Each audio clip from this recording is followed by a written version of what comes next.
तो basketball court पर असली पावर किसके पास होती है?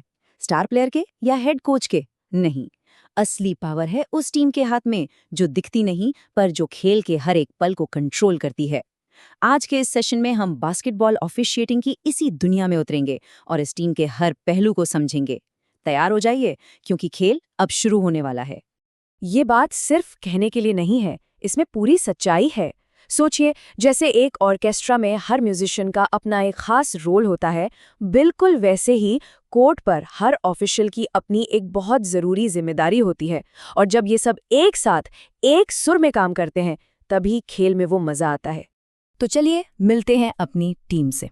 देखिए, जब हम बास्केटबॉल ऑफिशियल्स की बात करते हैं तो ज़्यादातर लोगों के दिमाग में सिर्फ वो धारीदार शर्ट पहने रेफरी ही आते हैं। लेकिन सच तो ये है कि वो तो बस कहानी की शुरुआत है। एक पूरी की पूरी टीम है जो पर्दे के पीछे काम करती है। फीबा के नियम कहते हैं कि इस टीम को मोटे तौर पर 2 हिस्सों में बांटा जा सकता है। एक तरफ है हमारे ऑन कोर्ट वॉरियर्स, यानी क्रू चीफ और अंपायर, जो एक्शन के बिल्कुल बीच में होते हैं, और दूसरी तरफ है हमारे ऑफ कोर्ट स्ट्रैटेजिस्ट्स, मतलब स्कोरर, टाइमर और शॉट क्लॉक ऑपरेटर, जो गेम के हर सेकंड और हर पॉइंट का हिसाब रखते हैं। इन दोनों के तालमेल से ही खेल सही ढंग से चलता है। तो चलिए अब सीधा कोर्ट पर चलते हैं। बात करते हैं ऑन कोर्ट ऑफिशियल्स की, यानी रेफरी की।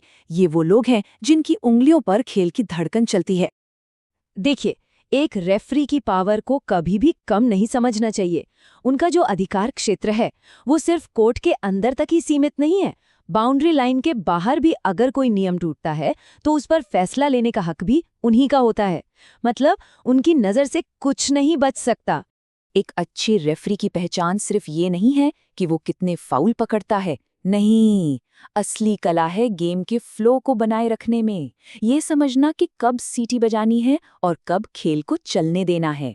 ये कंट्रोल और फ्लो के बीच का जो बैलेंस है ना, यही सबसे मुश्किल और सबसे ज़रूरी काम है। जैसे हर जहाज का एक कप्तान होता है ना, बिल्कुल वैसे ही ऑन कोर्ट ऑफिशियल्स के इस जहाज के कप्तान हैं क्रू चीफ। वो सिर्फ एक सीनियर रेफरी नहीं है, वो एक लीडर हैं जिनके फैसलों पर पूरी टीम चलती है। जरा सोचिए, क्रू चीफ का दिन कैसा होता है। खेल शुरू होने से भी पहले वो हर चीज को चेक करते हैं, बॉल से लेकर कोर्ट तक। खेल की शुरुआत भी वही जंप बॉल करवा कर करते हैं।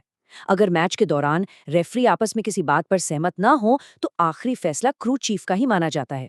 और जब खेल खत्म होता है तो उनके साइन के बिना स्कोर शीट फाइनल नहीं होती। मतलब शुरू से आखिर तक सब कुछ उनकी निगरानी में होता है। अब उन लोगों की बात करते हैं जो शायद कभी लाइमलाइट में नहीं आते, लेकिन सच कहूं तो उनके बिना खेल 1 इंच भी आगे नहीं बढ़ सकता। ये है हमारी स्कोरर टेबल टीम, इस खेल के असली अनसंग हीरोज। ये टीम एक बिल्कुल सटीक मशीन की तरह काम करती है। स्कोरर एक अकाउंटेंट की तरह हर पॉइंट और हर फाउल का हिसाब रखता है। टाइमर जो है वो समय का बादशाह है, 1 सेकंड भी इधर उधर नहीं होने देता। और शॉट क्लॉक ऑपरेटर ये पक्का करता है कि खेल की रफ्तार बनी रहे। इनका काम भले ही पर्दे के पीछे हो, लेकिन इसका असर सीधा कोर्ट पर नजर आता है। अच्छा, कोर्ट पर इतना शोर, इतनी गहमा गहमी होती है, तो ये सारे ऑफिशियल्स आपस में और खिलाड़ियों से बात कैसे करते हैं? वो एक खास भाषा का इस्तेमाल करते हैं, हाथ के इशारों की भाषा। और ये एक ऐसी जबान है जो शब्दों से कहीं ज्यादा तेज और असरदार होती है। तो चलिए इस भाषा के कुछ बेसिक सीखते हैं। और हाँ, ये कोई ऐसी वैसी भाषा नहीं है। फीबा ने इन सभी सिग्नल्स को स्टैंडर्डाइज किया है। इसका मतलब ये है कि मैच चाहे इंडिया में हो रहा हो या अमेरिका में, इन इशारों का मतलब एक ही रहेगा। ये बास्केटबॉल की यूनिवर्सल लैंग्वेज है जो हर किसी को समझ आती है। जरा इसे देखिए, एक खुली हथेली का मतलब है क्लॉक को रोकना, शायद टाइम आउट के लिए। लेकिन जैसे ही ये हथेली एक मुट्ठी में बदल जाती है, मतलब पूरी तरह बदल जाता है। अब इसका मतलब है फाउल के लिए क्लॉक रोकना। देखा, एक छोटा सा बदलाव और खेल की पूरी सिचुएशन बदल सकती है। यही है इस भाषा की ताकत। चलिए फटाफट स्कोरिंग के सिग्नल्स देख लेते हैं। ये है 1 पॉइंट का इशारा। रेफरी अपनी एक उंगली को कलाई के साथ नीचे की तरफ झुकाता है। ये ज्यादातर फ्री थ्रो पर स्कोर होने पर इस्तेमाल होता है। सिंपल और क्लियर। और ये रहा 2 पॉइंट्स का सिग्नल। वही एक्शन, लेकिन इस बार 2 उंगलियों के साथ। जब भी कोई रेगुलर शॉट बास्केट होता है तो ये सिग्नल दिया जाता है। ये खेल का सबसे कॉमन स्कोरिंग सिग्नल है। और अब आता है गेम का सबसे एक्साइटिंग शॉट, 3 पॉइंटर।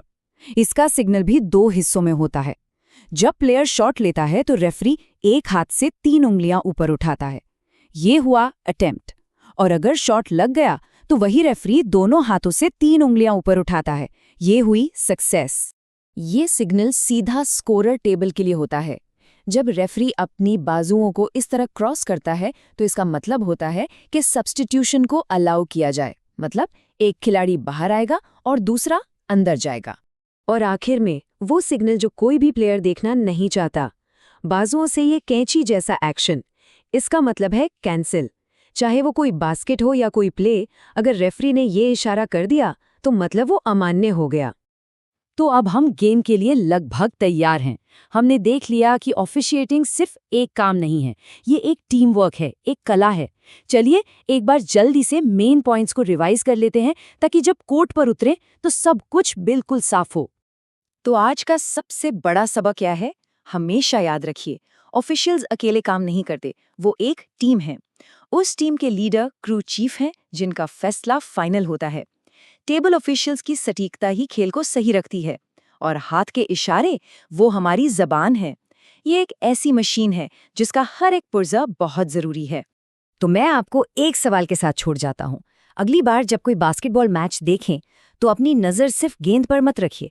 एक पल रुककर उन ऑफिशियल्स को देखिए। क्या आपको सिर्फ एक आदमी सीटी बजाता हुआ दिखता है या एक पूरी टीम जो बिना कुछ बोले इशारों में बात कर रही है? खेल के इस छिपे हुए ऑर्केस्ट्रा को देखने की कोशिश कीजिए। मेरा यकीन मानिए, आपको एक बिल्कुल नया खेल नजर आएगा।